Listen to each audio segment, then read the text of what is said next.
Hello and welcome to another intensive care at home live stream.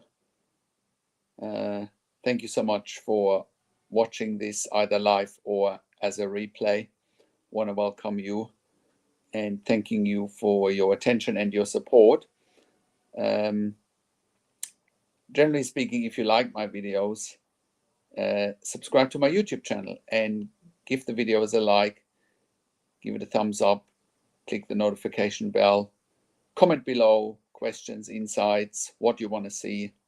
Keep it engaging so I can keep making these videos for you that are of interest for you. Every video that I'm making here really is a question that I'm getting or that we are getting, and we answer it so that you can get the most value out of it. So it's all about making content that's user-friendly and driven by the actual viewer. Now, today's topic is again a question that we get quite frequently, and the question is, how long is a patient with a tracheostomy going to live in the community? That is a great question, and it's a question we get quite frequently. Now, before we go into today's topic, you might be curious about, what makes me qualified to talk about today's topic or about the topics that I talk on this YouTube channel in general. So I'm a critical care nurse by background. I have been working in critical care / intensive care for over 20 years in 3 different countries. I have also worked as a nurse unit manager for over 5 years in intensive care. I am the founder and managing director of Intensive Care at Home, which is a nursing service where we are providing intensive care at home nursing for predominantly long-term ventilated adults and children with tracheostomy. But we also provide intensive care at home for adults and children with a tracheostomy that are not ventilated. We also provide intensive care at home nursing for clients, adults and children that are BiPAP or CPAP ventilator dependent without a tracheostomy. We also provide services for patients on home TPN, home IV fluids, home electrolyte infusion such as potassium or magnesium, and IV antibiotics. So currently we are operating all around Australia in all major capital cities, but also rural and regional areas. We are TAC approved community nursing service provider in Victoria. We are an NDIS approved nursing service provider all around Australia, as the NDIS is a federal funding scheme. We are an iCare approved provider in New South Wales and an NIISQ approved service provider in Queensland, as well as we are a DVA approved, Department of Veteran Affairs approved service provider. We have also received referrals from public-private hospitals. We have received funding through public hospitals as well as departments of health. So on top of that, I have also been part of setting up intensive care at home in Germany about 25 years ago, before I set it up here in Australia. So, I come, what I believe, with a wealth of knowledge in this space. How long is a patient going to live in the community with a tracheostomy? It's been what I've been doing for the last 25 years, serving clients, serving the community, serving our amazing team, of course, at intensive care at home. So, I have a wealth of knowledge there. Now, I am also the founder of intensivecarehotline.com. With intensivecarehotline.com, we are consulting and advocating for families in intensive care all around the world. And we have been consulting and advocating for clients there all over the world for the last 10 years. We have been getting amazing results for our clients. We've been saving some lives, with our consulting and advocacy for families in intensive care. And, we're removing all the myths. We counteract the negativity of intensive care teams and making sure that clients, families in intensive care in particular, get perspective and are in a position to make informed decisions, get peace of mind, control, power, and influence. So let's come to today's question. How long is a patient with a tracheostomy going to live in the community? Now, also, if you have questions in regards to today's subject, type any questions into the chat pad, or if you're watching this on replay, you can also comment below, and then I will get back to you with an answer. Okay, how long is a patient with a tracheostomy going to live in the community? Well, that is a great question. Let's just do a quick summary of everything that we know about a tracheostomy already. Tracheostomy is a device it's an artificial airway that patients usually get in intensive care after they've been mechanically ventilated with a breathing tube. After about day 10 to 14 of mechanical ventilation with a breathing tube, if a patient can't be weaned off a ventilator, a tracheostomy is necessary. If a patient then can't be weaned, or can be weaned off the ventilator but can't be weaned off the tracheostomy, then the next steps are imminent. They often can't leave intensive care because of the tracheostomy, because it's an artificial airway, and obviously that artificial airway needs to be maintained 24 hours a day, because if someone can't breathe, if an artificial airway blocks, that could be equal to a patient dying. So patients often can't go to a hospital ward right away. If they do go to a hospital ward after the ventilator has been weaned and they're there with a tracheostomy now, if they do go to a hospital ward, they need one-to-one nursing still. And they need one-to-one nursing with a nurse that knows what to do with the tracheostomy, that knows how to change the dressing, that knows how to suction, that knows how to manage a tracheostomy balloon or a tracheostomy cuff, assuming that the patient has a cuffed tracheostomy, right? The nurse or the nurses need to know how to change an inner cannula. The nurses need to know how to change the whole tracheostomy tube in case of an emergency. The nurses need to know when to administer a nebulizer, whether it's a saline nebulizer or Ventolin or Atrovent, right? Or any other nebulizers for that matter. The nurses need to know how to keep a tracheostomy clean and patent, right?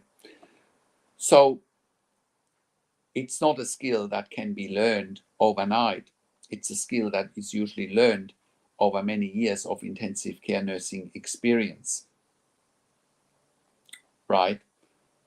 And when patients do go to a hospital ward or a hospital floor with a tracheostomy, they still need intensive care nurses with a minimum of 2 years ICU or at least emergency department experience. They basically need critical care registered nurses.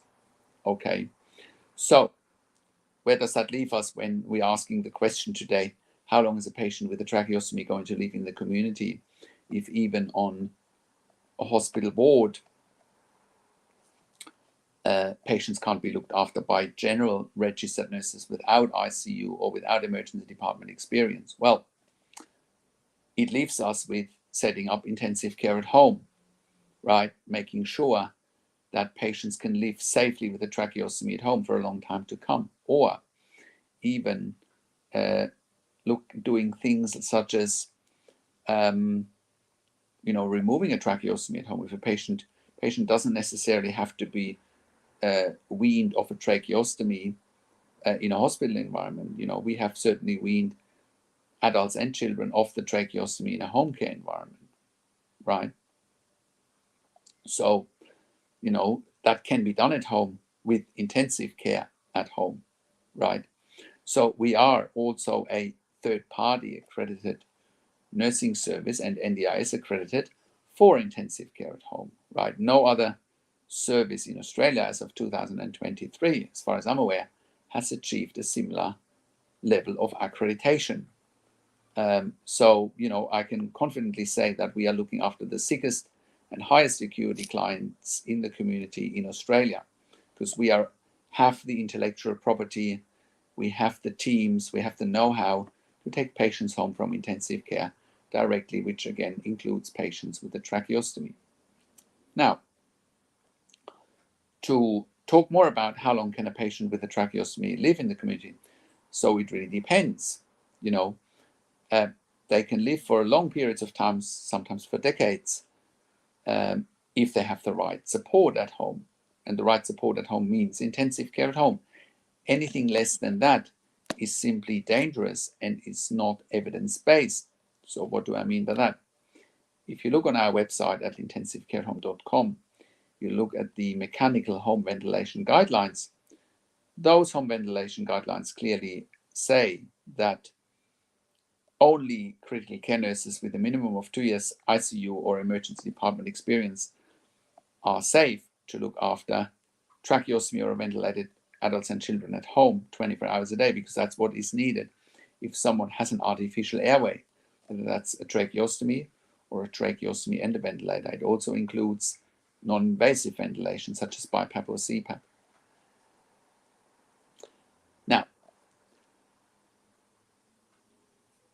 But now it all depends. We have looked after patients at home with tracheostomies that went home for end-of-life care.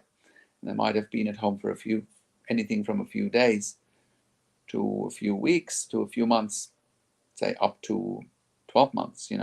Other tracheostomy clients that we're having are not in palliative care.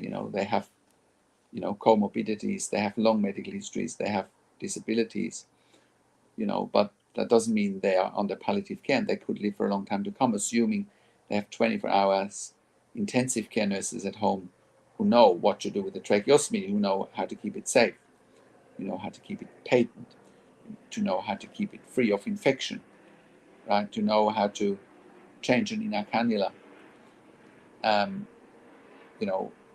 It's an intensive care nursing skill. It can't be taught to support workers, for example. That's like saying, well, we're flying the airplane tomorrow with a cabin crew and not with a pilot. We'll just run them through a quick training. So that also leads me to a point. I already mentioned that clients in the community can live for months, years, decades with a tracheostomy if they have the right level of support. But here I also need to give 3 examples where clients have died because they didn't have the 24-hour intensive care nursing support at home with a tracheostomy. So let me run through a couple of case studies here. So we were looking after a 5-year-old boy at home with a tracheostomy. He had a tracheoesophageal fistula, and he spent most of his life in hospital and in ICU in particular, and then eventually he went home with our service. We were only funded for night shifts and we weren't funded for day shifts, And during the day, parents and support workers were looking after this little boy, and we shared our grave concerns at the time, saying that we're very happy to do the night shifts, but keep in mind that the minute we are leaving here, this child won't be safe and their life will be hanging at a thread.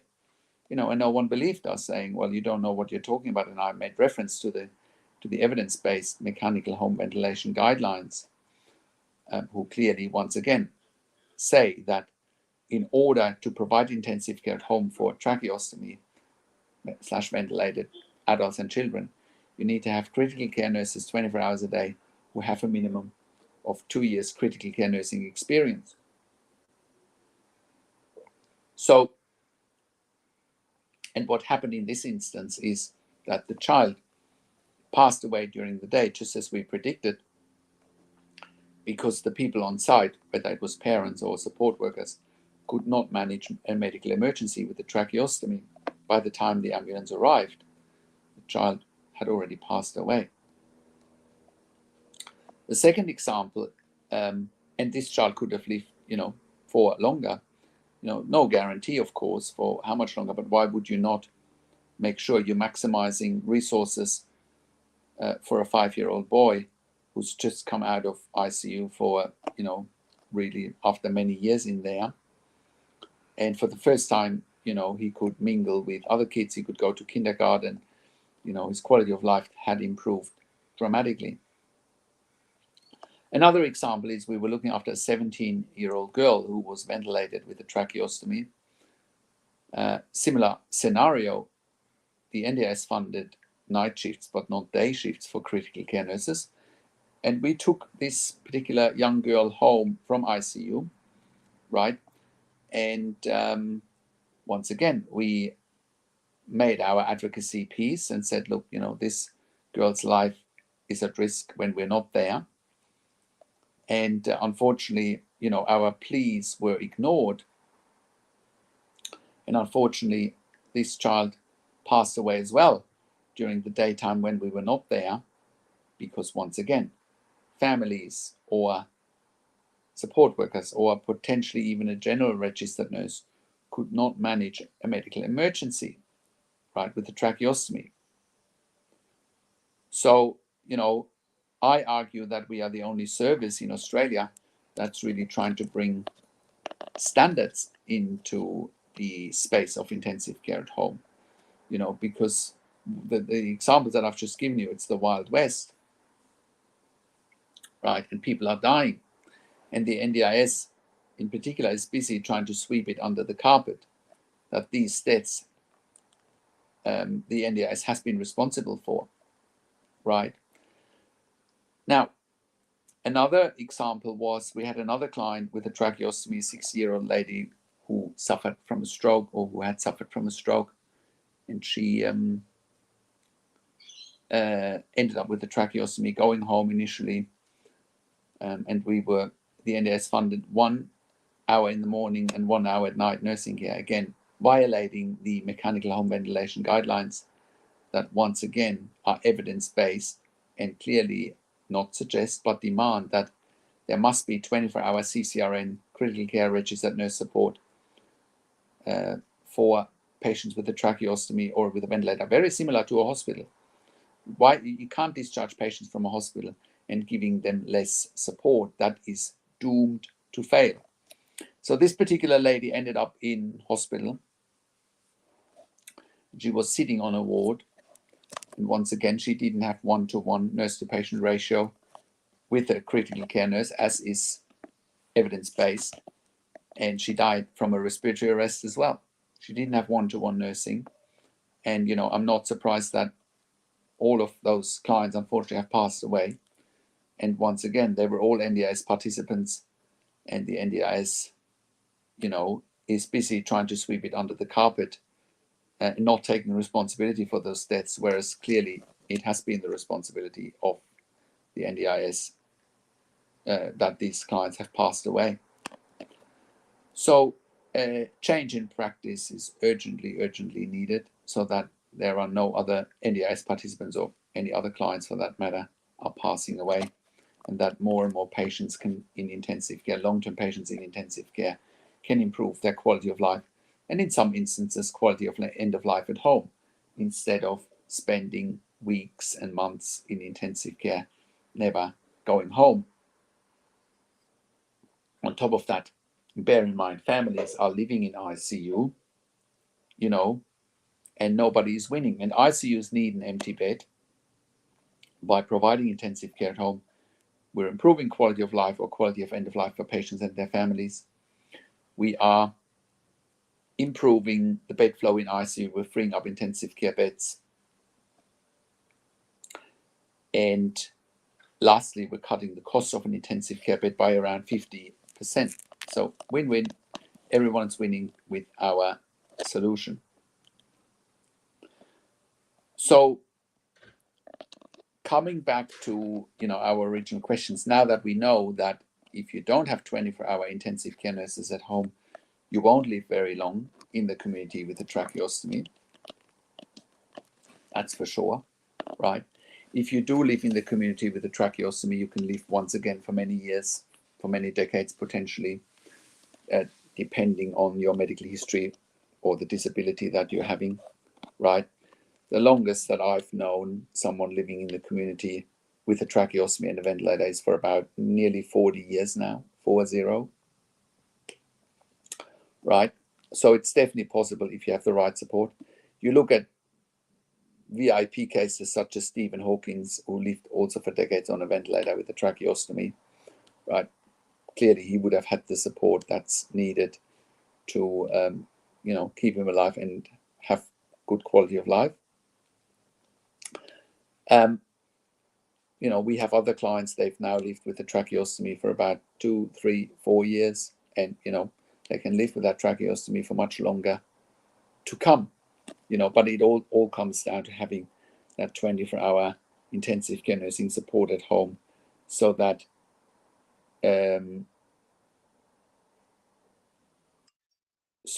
it's safe. And also, please keep in mind that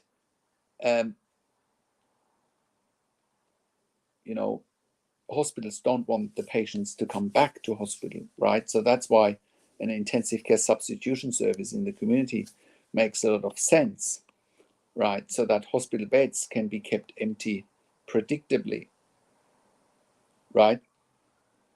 So please keep all of that in mind. There are no hard and fast rules how long someone can live in the community with a tracheostomy. However, once again, having the 24-hour intensive care nurses coming into your home will increase the chances dramatically that A, you can live for a long time to come, and B, you're keeping the hospital bed empty, and C, is improving your quality of life dramatically. Now, we have some clients that have a tracheostomy and they participate in day-to-day life. They go to school, they go to kindergarten, they might go to uni for work or go to other jobs or work from home. A lot more is possible than you think there is with a service like ours. So, and also for some clients, we had one client many years ago now. She went home from hospital with a tracheostomy. She was intermittently ventilated, but she went home for palliative care. She went into palliative care, and we provided services to her for about a good 12 months before she passed away. She was also on chemotherapy, had breast cancer. She was also involved in a very unfortunate motor vehicle accident, which is why she ended up with the tracheostomy. And then, we were providing palliative care at home, which was her wish. She wanted to not go back to hospital. She wanted to die at home. So it's not a one size fits all, right? It is definitely not a one size fits all. Some patients also may have a tracheostomy for throat cancer. They may even have a laryngectomy where parts of the larynx are being removed. That might also lead to a lifelong tracheostomy. Some tracheostomies are definitely temporary, which is a good thing. some will be permanent, some will be temporary, depends on your unique circumstances. Again, reach out to us if you do want to know more how we can help you to remove your tracheostomy. Also with kids, for example, I also need to focus on kids for a moment. We've had a number of kids at home now with tracheostomies. And 2 of those kids went home from PICU, from the pediatric ICU, for about 6 months, initially on CPAP with a tracheostomy. They got weaned off the CPAP. And then after about 6 months, those kids got decannulated, i.e. the tracheostomy got removed, and they're now living very good lives, without further need of a tracheostomy. They were both premature babies, and they had lung disease, which is why they needed the tracheostomy for the first 2 to 3 years of their lives. So, there's some very positive examples out there when it comes to tracheostomy removals in the community as well, with our service, intensive care at home. Right, now, I think that's what I would like. That's all I wanted to share about, how long is a patient with a tracheostomy going to live in the community. I now want to move on and answer some questions that came in during the week, right? Some of them are intensive care at home related, some of them are intensive care related. Let me go to my emails and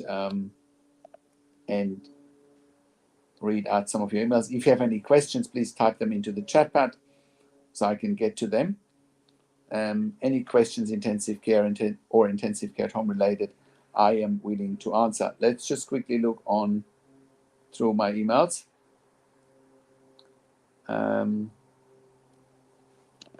This is from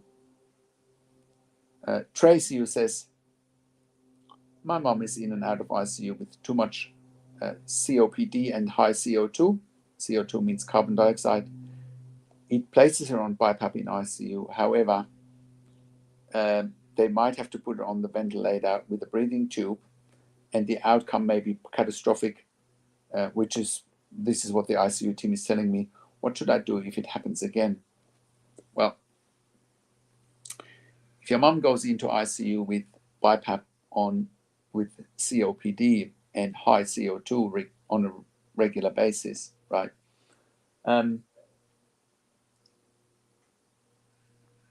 You should once again consider intensive care at home, right? You should consider intensive care at home, and so that she doesn't end up in ICU. Because if she had BiPAP at home, right, have a critical care nurse at home 24 hours a day, have a team of critical care nurses at home, we can keep your mom out of ICU predictably, right? And whether the outcome will be catastrophic or not if she goes on a ventilator with a breathing tube, that's up for debate, right? ICU teams are always negative. They're always highlighting the doom and gloom. They're always highlighting the negative. So, that is all speculation for me. I think your best bet is here to get your mom BiPAP at home, right? So that she doesn't go back into ICU, because if the BiPAP is managed well at home, she won't need to go into ICU, and she won't even be at risk of intubation and then potentially tracheostomy and so forth. One way or another, this is all manageable at home. We have clients at home on BiPAP with intensive care at home, whether it's adults or children, right? And we keep them at home predictably because we manage their CO2 and we manage their BiPAP at home, which is similar to what they would get in ICU anyway. So I hope that helps, Tracy. The next question is come from, just give me 1 second, from Aisha. Aisha says, I want my husband home with BiPAP support and critical care support. Yeah, that's very similar to the previous question that we had from Tracy. And Aisha, I can see you're actually in Australia. So what you need to do is you need to contact us pretty quickly so that we can get your husband home from ICU on BiPAP. If your husband is below the age of 65, the NDIS might be the funding body to contact, but you should contact us first because we can help you with an NDIS application. We can help you with, intake to the NDIS. We also have an NDIS support coordinator now, or an NDIS specialist support coordinator who can help you with funding and who can help with the advocacy, right?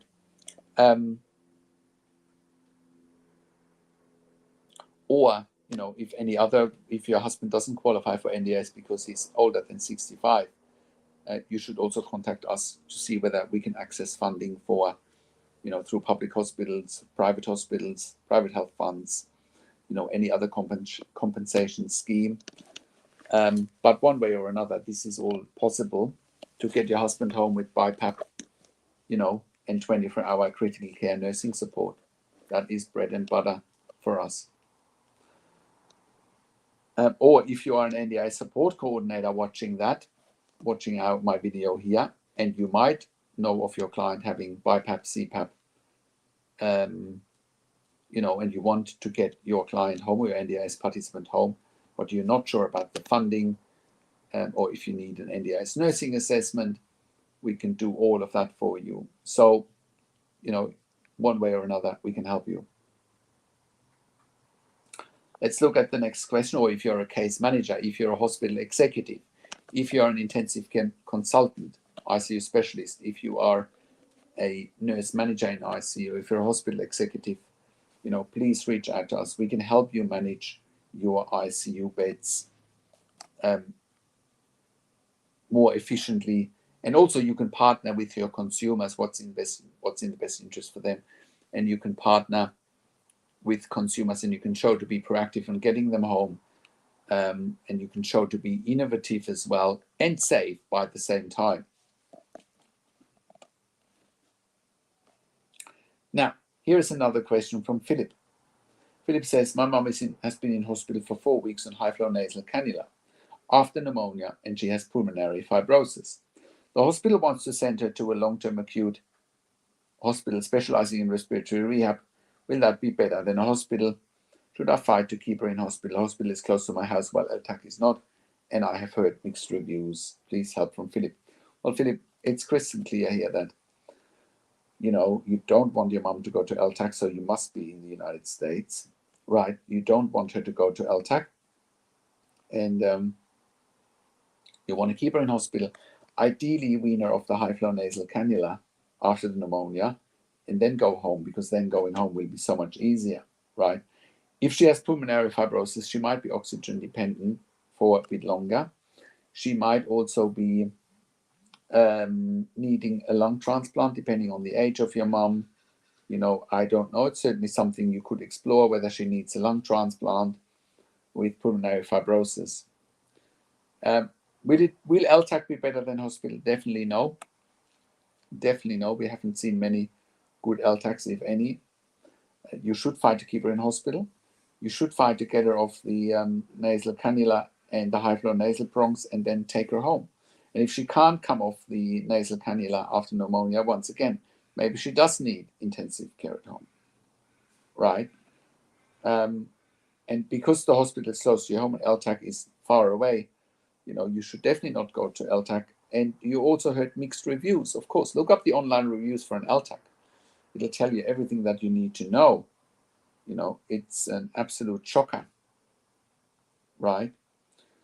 So I think that's where I want to leave it today. I do want to wrap this up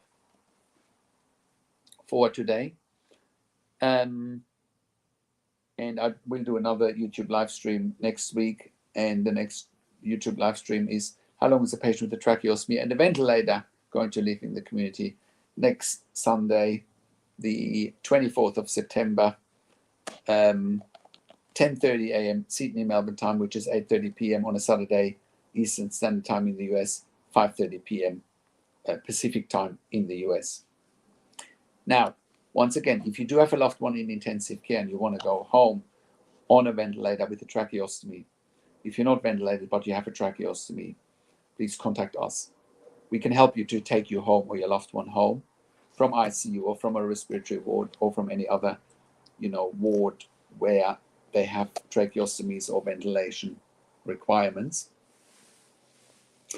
If you need BiPAP, CPAP ventilation at home, please contact us as well. We can help you with nursing support here too. If you need home TPN, home IV electrolyte infusion, such as potassium, magnesium, home IV antibiotics, please contact us as well. If you're an NDIS support coordinator looking for a solution for your NDIS participant, we can be the solution. We can also help with NDIS advocacy, with nursing assessments, but also with general advocacy. We've done it many times for our clients. We wouldn't be in business if we didn't know what to do about the advocacy with the NDIS or any other funding body for that matter. We are also having our own NDIS support coordinator now. So if you want to choose your own NDIS support coordinator through us, please contact us as well. If you want to go home with other funding bodies, or if you don't know how to go about funding, please contact us. We can help you. If you're a hospital executive, ICU nurse manager, ICU consultant, even if you're a CCRN, and you know of patients that want to join our service, please let us know. And again, we can help one way or another. If you are at home already on a ventilated tracheostomy and you don't have sufficient support, or you're not happy with your current support, please contact us. We can help you one way or another.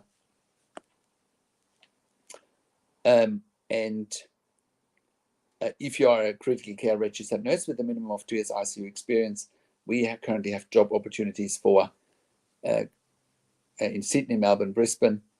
We want to hear from you if you have a minimum of 2 years CCRN experience, ideally with a postgraduate critical care qualification. Again, if you're an ICU specialist, staff specialist, we want to hear from you. We are currently also expanding our medical team as well. If you're a hospital executive and you know that you have bed blocks, we can make it safe for your patients and families to go home, and you can be seen as partnering with them. One of the quality standards for hospital accreditation is partnering with consumers, and I believe we are very strong in that aspect. Next, if you do like my videos, I recommend you subscribe to my YouTube channel. You click the like button, you click the notification bell, you share the video with your friends and families, and you comment below what you want to see next or what questions and insights you have from this video. Thanks again for watching. We also have a membership for families in intensive care and intensive care at home at intensivecaresupport.org. Go and check that out. Thank you so much for watching. This is Patrik Hutzel from intensivecareathome.com, and I will talk to you in a few days. Take care for now.